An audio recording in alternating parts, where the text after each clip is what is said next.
All right now. If you ever find yourself standing knee-deep in a flooded cypress break at dawn, steam rising off the water and wood ducks whistling overhead, you start to understand why folks call the Ouachita Basin the breathing ground. The swamp inhales and exhales every season, rising up 20 feet or more, swallowing whole forests and spitting them back again come spring. It's an old rhythm, older than fences, older than names. And I reckon it's the kind of rhythm that could hide a secret for 1,000 years. And that's just what the new folks, with their laser eyes from space, say they found. A secret. Somewhere beneath those mirrored waters and tangle-rooted trees, they claim there's a pattern, symmetrical, deliberate, too perfect to be an accident. They call it Cadolen, though nobody's real sure who said the name first. Around here, we just say the canopy. And Lord knows, every man who's lost his compass down in Felsenthal swears there's something up in them trees. Now, the way the story's told, the Cadolens weren't a vanished tribe so much as a stubborn one. When the lowlands gave out, they didn't flee like everyone else. They climbed, built their lives straight up the trunks of cypress and pine till the forest became their cathedral. You won't find their ruins in a field. You'll find them humming above your head, swaying with the wind. Their homes, folks say, were grown, guided more than built, each tree shaped with steam and resin till the roots and rafters were one and the same. Makes sense in a way. Down here, even the ground can't be trusted to stay put, so they took to the air. The old stories line up more than you'd think. Hunters who saw lights bobbing above the fog, anglers who heard singing in the cypress tops when no birds were roosting. They weren't drunk, or at least not all of them. Some said it was swamp gas. Others figured angels. Maybe it was just the Cadolens keeping time with the flood, tuning their branches to the heartbeat of the river. Their world, if you believe it, had layers. Down low was the root domain, the reflection realm, where roots sipped from black water and voices carried twice. Above that, between 100 and 500 feet, lay the midworld, where they lived and worked, threading bridges of living wood from trunk to trunk. Higher still was the sky realm, where temples and observatories opened to the sun. The sun singers, or genesi, tended those places, coaxing sound from the pines until the whole forest hummed like a great instrument. It was a civilization of resonance, light, vibration, breath, all woven in the bark. Now that might sound fanciful, but down here in Ashley County, we've seen nature pull off stranger feats. We got deer that swim rivers, armadillos that walk the creek bottoms like little tanks, bobcats that melt into sawgrass, and bears come back from extinction like a ghost that remembered the way home.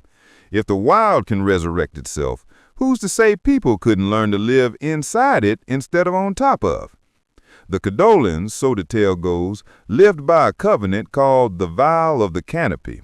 We will live with that which does not flee, and our hearts shall grow with the trees. That's about as fine a creed as any I've heard. Beats the slogans you see on bumper stickers.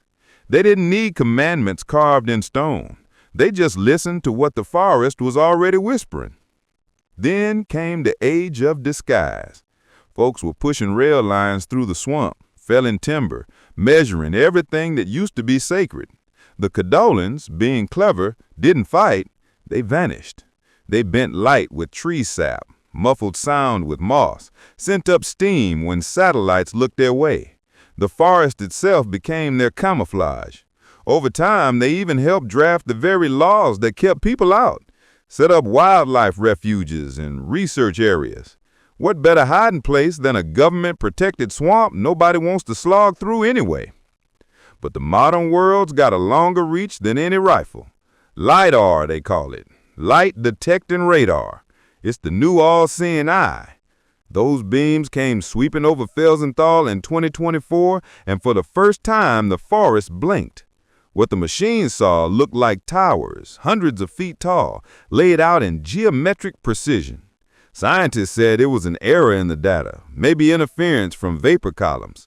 Locals just smiled and said, well, the swamp has been tricking outsiders since the French got lost in it.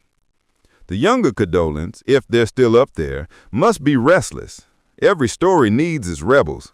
They say the shoots want to step back into the sunlight, share their knowledge of living systems, maybe teach us how to grow our cities instead of paving them.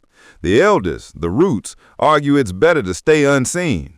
Last I heard, they compromised. Keep the heart of the canopy hidden, but send a few dreamers downriver.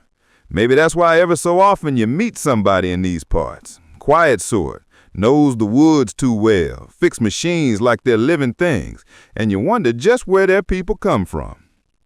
I can't tell you whether the Cadolens are real in the flesh or just real in the way good myths are. True, because they explain something we've been feeling all along. But I'll tell you this. When the water rises and the trees begin to sing with frogs and insects, the whole swamp feels like it's breathing under one lung. You can stand there and almost hear the forest thinking, maybe that's them. Maybe it's just us, remembering what it's like to be part of the choir. What I do know is this: mystery still grows here.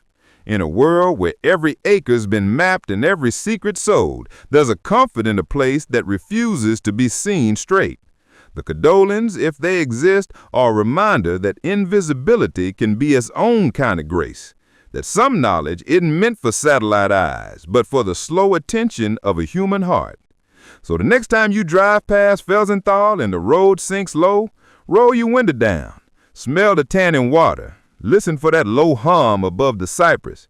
You might just catch a flicker of light, a glint like moonfire high in the branches. Don't point, don't shout, just nod, the way you tip your hat to a neighbor. The forest remembers courtesy. And who knows, maybe somewhere up there in that breathing canopy, somebody nods back. We found this story while wandering the floodplain near the Felsenthal National Wildlife Refuge, where the Ouachita and Saline rivers meet. It's offered in the spirit of folklore, ecology, and wonder, as all good Arkansas tales should be.